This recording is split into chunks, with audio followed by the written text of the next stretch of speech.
Hey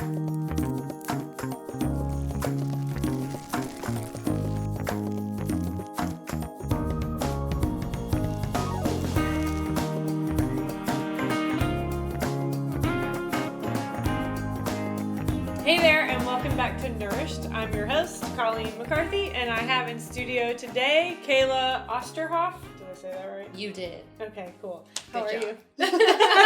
I'm great. Thank you so much for having me on. Yeah, I'm excited to have you today and to talk about all the things biohacking, because I know that for me, this is something that's been coming up in my awareness, and then you popped into my Instagram account, and now I'm curious. Yes. Yay. I always encourage people to be BioCurious. That's right.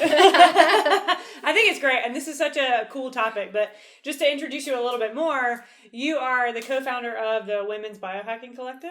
Yeah. Host of BioCurious Podcast, Yes. Which is amazing. You are a health scientist and researcher, and you're a professional biohacker. Yeah.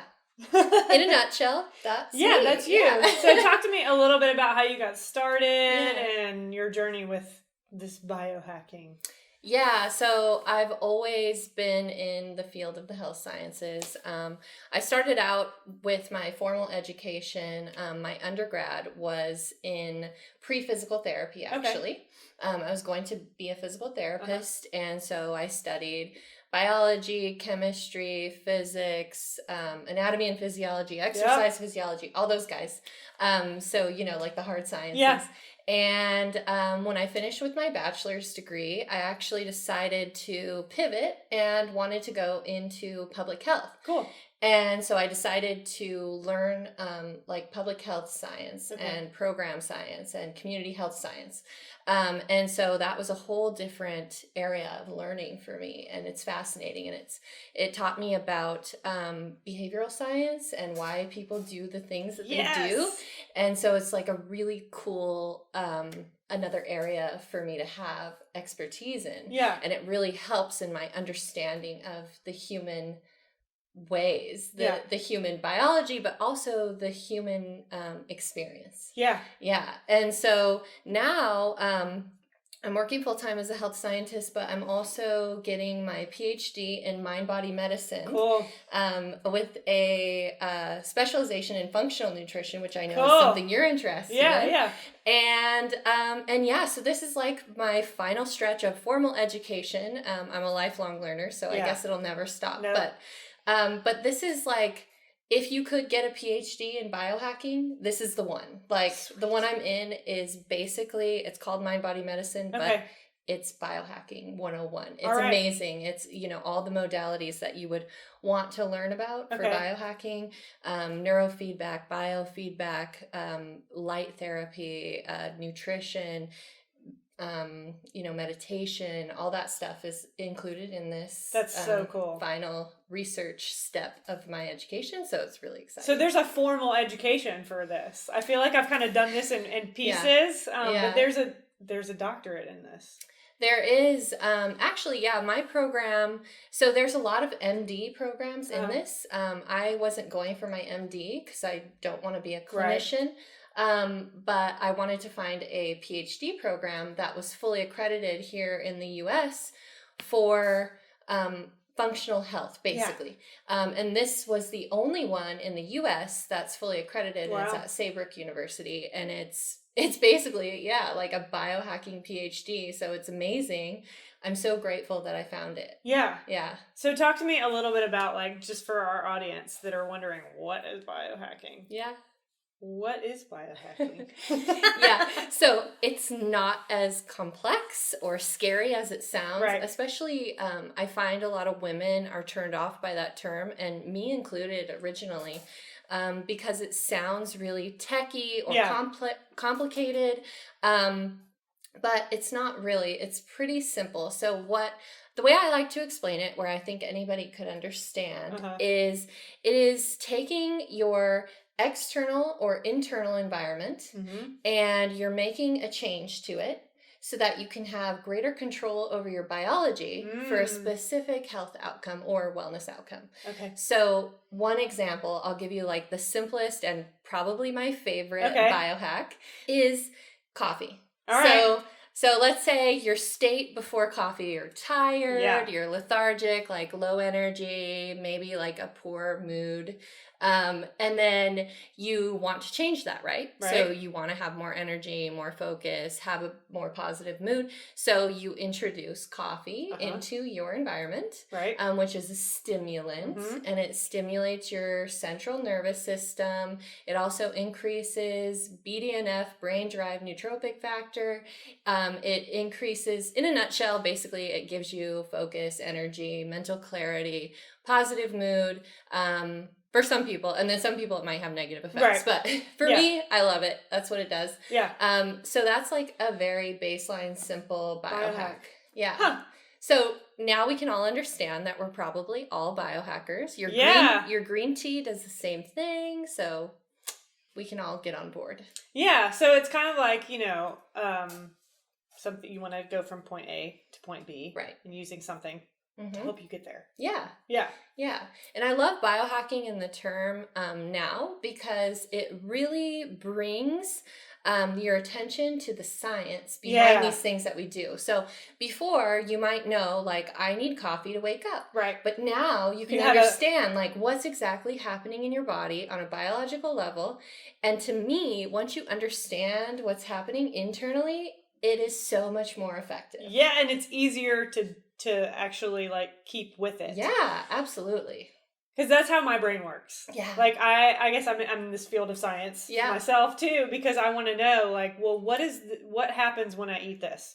What physiologically happens to my brain and my body on the inside when I introduce this into my environment? Absolutely. So that's super cool. And I love this. So what would you say, like, for mindset? I know that when I work with clients, a lot of, because I work with food sensitivities and gut health and autoimmune diseases and things like that, there's a lot of things that have to shift. Mindset being probably one of the top things. You got a biohack for that? Absolutely. Not one, probably a million, but I'll talk about some basic ones. So when I'm working with any client, or when I'm giving a talk, or when somebody reaches out to me for advice about biohacking, or they want to know about some tech or some special diet, keto diet or whatever, I always kind of stop them in their tracks and say, how's your mind? Like, why don't we talk about that for a moment? Because we can do all of these cool tech things. We can do all of these fad diets. We can do all this stuff. Great. You can take a million supplements, but if your mind is unhealthy, if your mindset is like stuck in negative loops, it doesn't matter what else you're doing. You need to get that as a baseline. So to biohack your mind, which is different than your brain, and we could talk about brain biohacks next. You basically want to switch from a negative mindset to a positive mindset. So what I mean by that is we're talking about the subconscious when we're talking about the mind. And you actually are programmed in your subconscious with the way that you behave, like those programs that just happen automatically, like when you're driving to work and you're like having a conversation at the same time and you're not really paying attention, but you make it to work anyways. That's a subconscious program that you're running off of.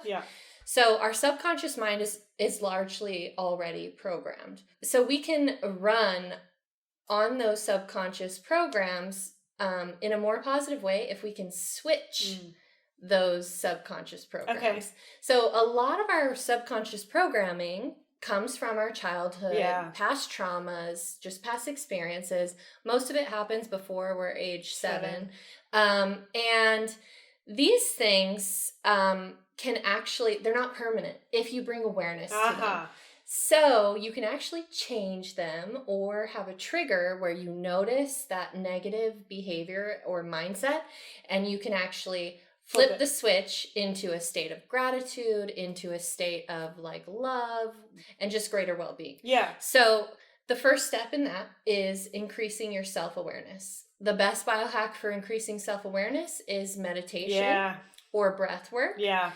Connecting the mind and body to each other. Mm-hmm. So meditation, the greatest thing there is even with a 5-minute practice a day, after a couple of months, you'll notice that the major benefit is the self-awareness. So how I explain that is you have a stimulus, which could a lot of times is a negative thing. Yeah. So, maybe you have a bad experience at work, like your boss yells at you or something, or you're late on a project. Yeah. That's a stimulus. And then your response is physiological, it's mental, you just have like a negative response to it. And what meditation does is it increases that space between stimulus and response, so that you can actually make a conscious choice about your reaction.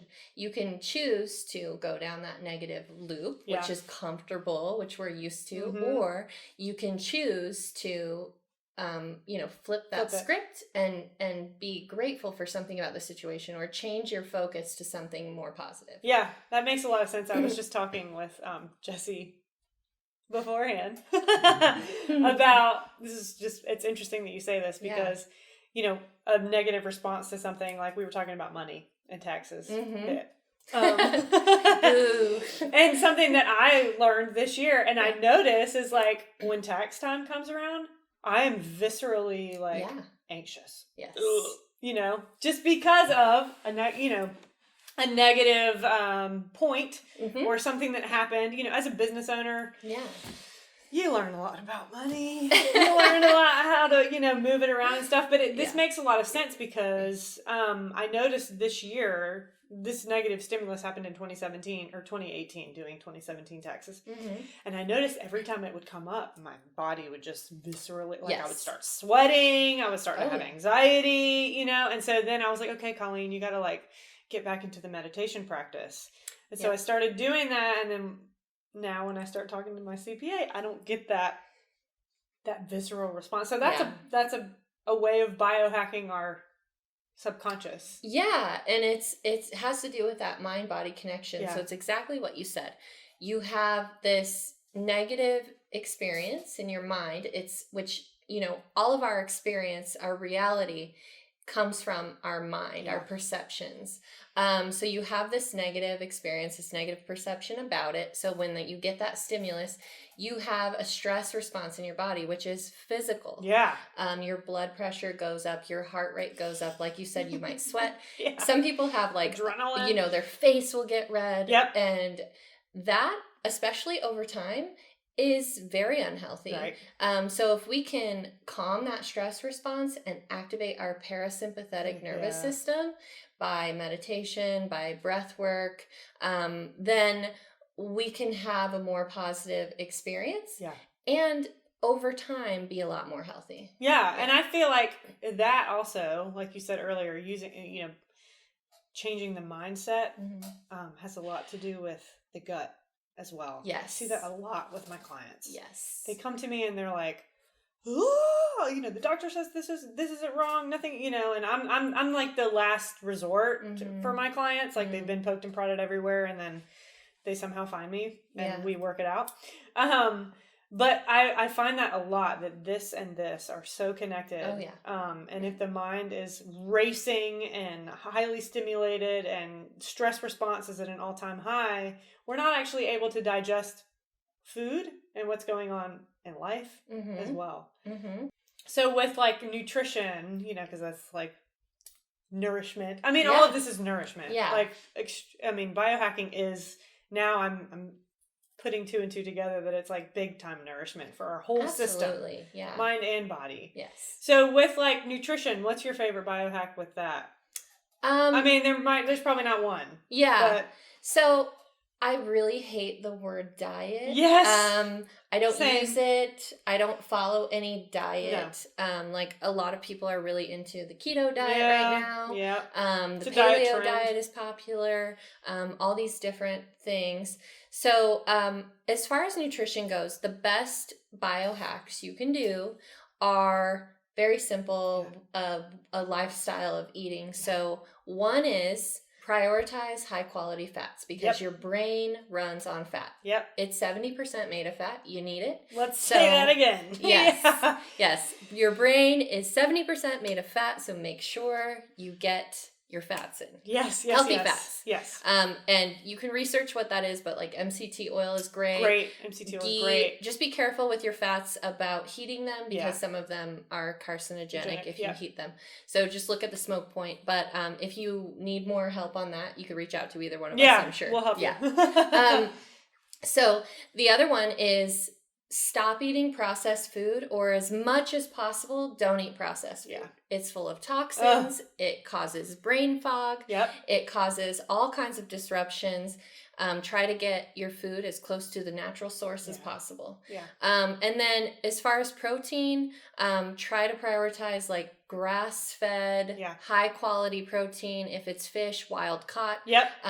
Just mostly it's trying to like eliminate the toxins out of your diet. And just pay attention. Yeah. To ingredients. I feel like that's a big one. Yeah. And the last thing I think might be the most important and most profound, and it's probably the hardest thing too because we love our sweets. Yeah. Is get away from the processed sugar for sure. Yeah. So any sort of like white sugar. But if you can avoid sugar altogether, even like our beloved honey. I know. Fructose. Yeah. If you can get away from the sugar, you are going to just thrive so much more. Yeah. And I find that my clients, because I'm just based on their blood work. Yeah. Because I use a mediator release test, so I work directly with the immune system and the mediators and what foods causes, these mediators to be released. A lot of times when I remove, like if somebody's fructose sensitive, which I find a lot. Yeah. I don't know if you see this a lot, but I see it a lot. And a lot of people don't realize that honey is fructose. It's just a natural form of it. Yeah. And it's processed differently in the body. But I always hear this. They're like, I haven't had like sugar in a while and I'm not craving it. And it's like, interesting, isn't it? Yeah. It's interesting when you pull things out that your body doesn't actually need. Yeah. You don't crave them anymore. Yeah, that's true. And we usually crave things like that when we're in a state of dis-ease, right? So, disease or dis-ease. So when we're unhappy, when we get in a fight with our partner, that's when we're always reaching for those like comfort foods. So if you can take care of your mind also, and your body and be in harmony in that mind-body connection, you're going to have less cravings also. Yeah. So I totally agree with that. Yeah. Yeah.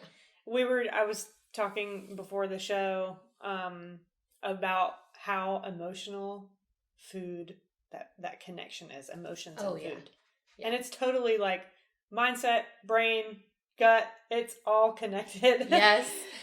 It's fortunate, but it's also unfortunate because there's a lot of work to be done. Like we have to think about so many things. All the things. Yeah. But also like we have complete control. That is the great news. Yeah. Yeah. So. And it's just, about becoming self-aware. Yes. And sometimes I feel like that's, because we're always in this go, go, go, go, go. Yeah.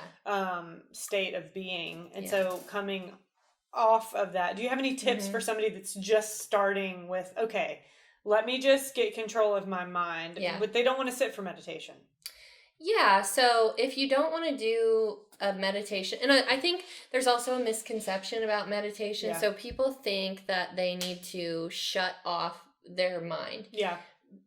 First of all, I've never had like complete silence in my brain once. Never. But I'm still able to meditate. So if you don't want to do like a traditional meditation practice, I don't blame you. Yeah. And you could start with just a simple breath exercise. Okay. So you can breathe in for a count, maybe 4 seconds. Hold your breath for 2, and then breathe out for 4 or longer. The longer your out is compared to your in, it actually stimulates your vagus nerve. Okay. Not like Las Vegas, but and Google it if you don't know what it is. And that will have a calming effect on your body. Okay. And so just bringing your attention to your breath for 5 minutes or less, or however many counts you want to do your breaths, is definitely a good place to start, and you're going to feel calm right away.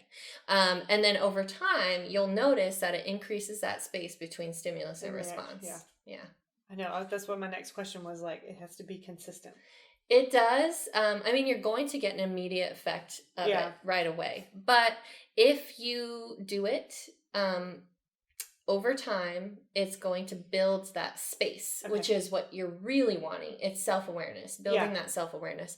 And I also want to mention, like, everything that we're talking about, all kinds of biohacks, all the work that you do, it's all about daily habits, because daily habits are the things that have the most profound effect on our health, because they're the things that we're doing every single day. So over time, cumulatively, it builds up, and that is the thing that's going to affect your health or end up being some sort of disease, heart disease, diabetes, whatever it might be.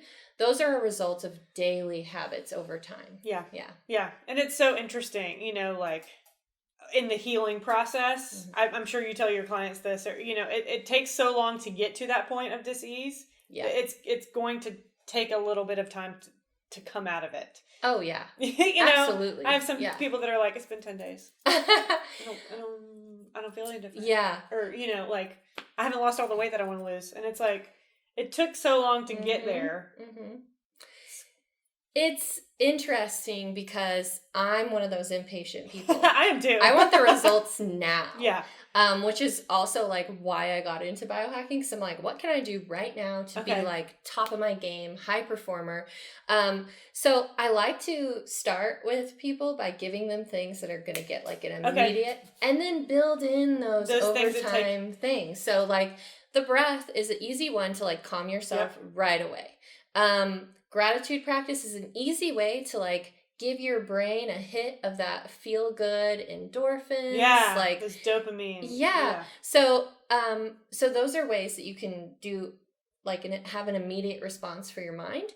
But as far as like your body or your brain, like for me, if I am in a negative mindset and I do a 15-minute workout where I just get the blood pumping, get my energy up, then I can have an immediate change in my mentality, in my mood.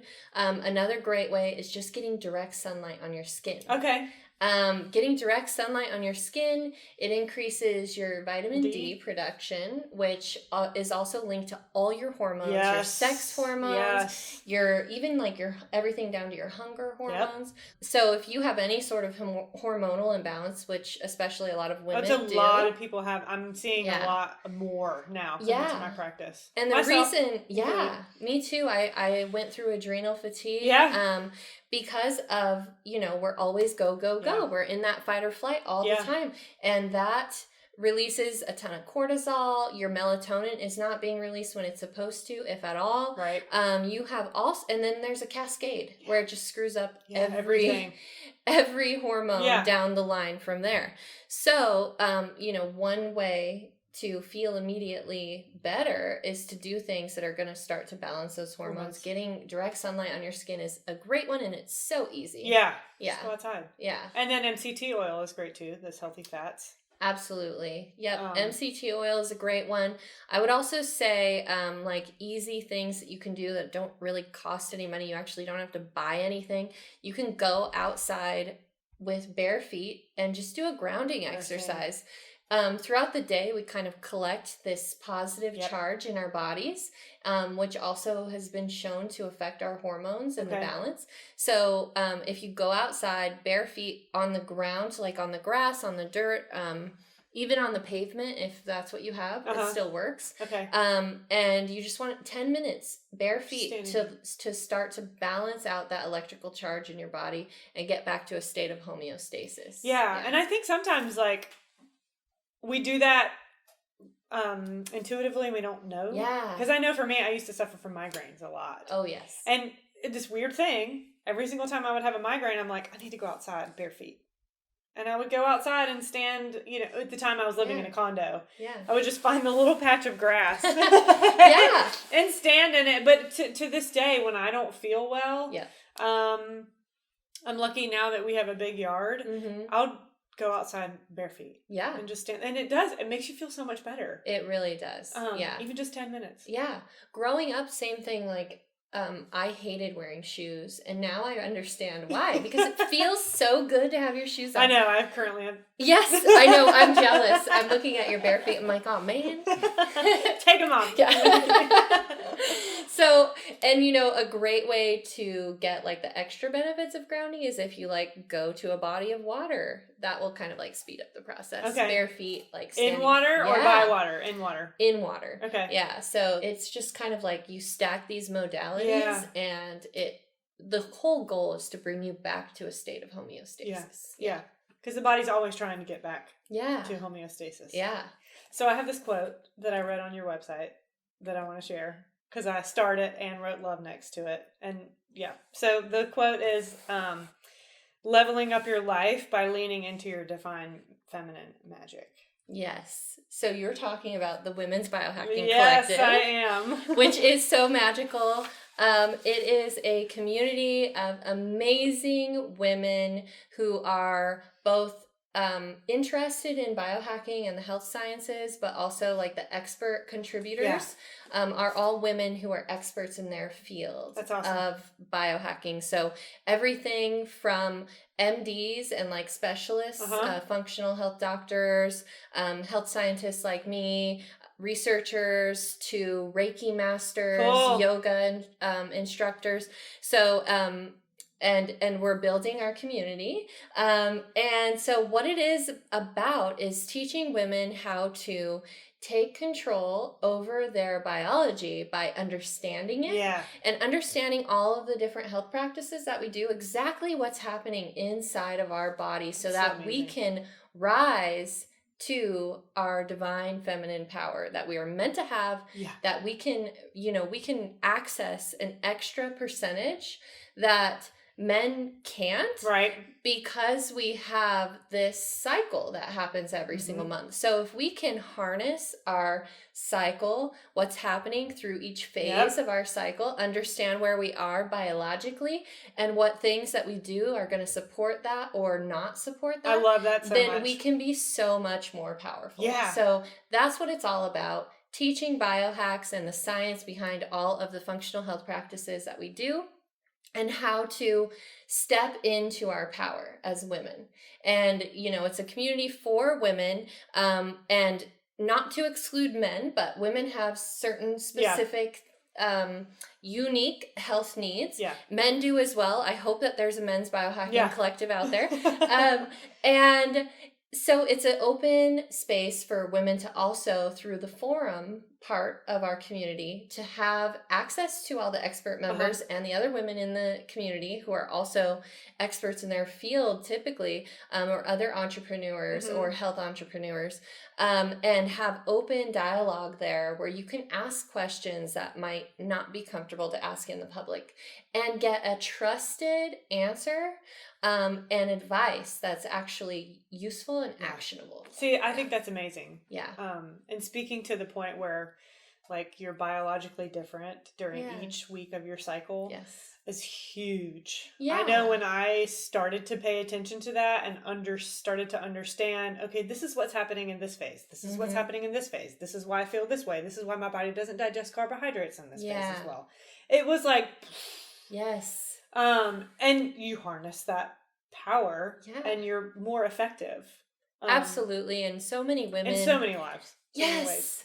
So many women, they just, they don't realize or they don't know. Right. There's no knowledge of it. It's just like something that happens every month. Yeah. And they aren't aware of what's actually happening. Yeah. Like if you could ask somebody what cycle of what phase of your cycle are you in?